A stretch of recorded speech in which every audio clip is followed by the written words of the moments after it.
Storage container process. Opening the container.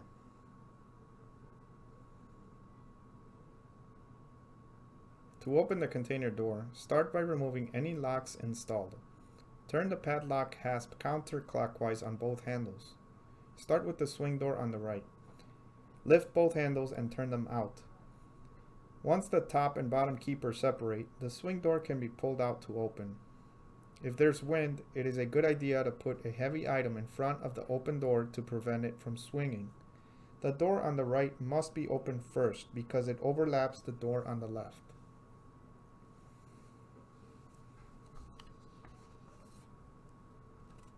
Closing the container.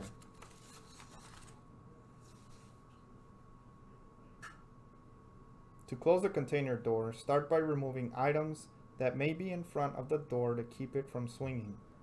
Close the left swing door first. With the door handles pointing out, align the door's keepers with the top and bottom latch. Turn both handles in towards the door and mount them on the door latch. Reinstall the padlock hasp by turning clockwise. Repeat steps 1 through 4 with the door on the right and replace the locks. What to look for during the daily safety walk.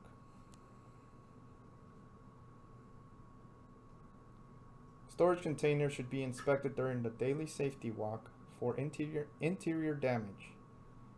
Check for water leaks, make sure the material is dry and stacked safely. The floor should be free from any debris or garbage. Using the ramp.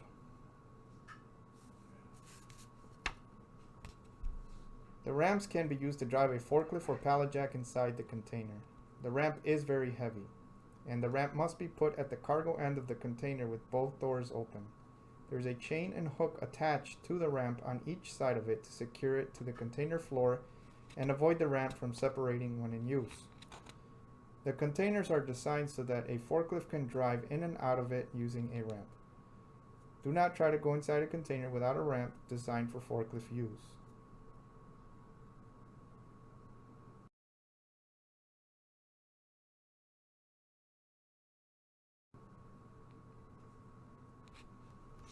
What not to put inside.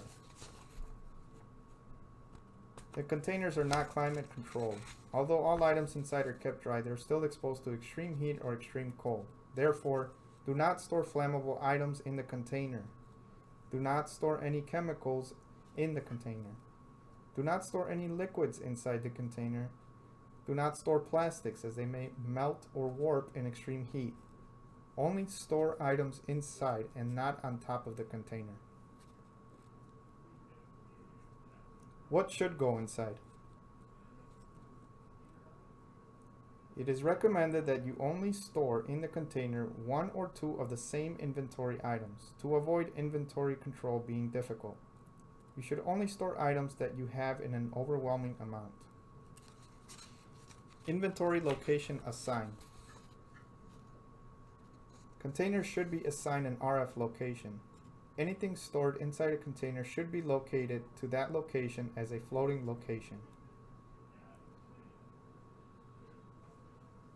Safety and security. Make sure your container is in a safe and secure location. If your container is in the parking lot, make sure you have a camera facing the door end. When choosing a location to sit the container, you must make sure that the floor is clean and leveled. The container should not block any docks or entrances. You will need at least 15 feet of clearance in front of the doors.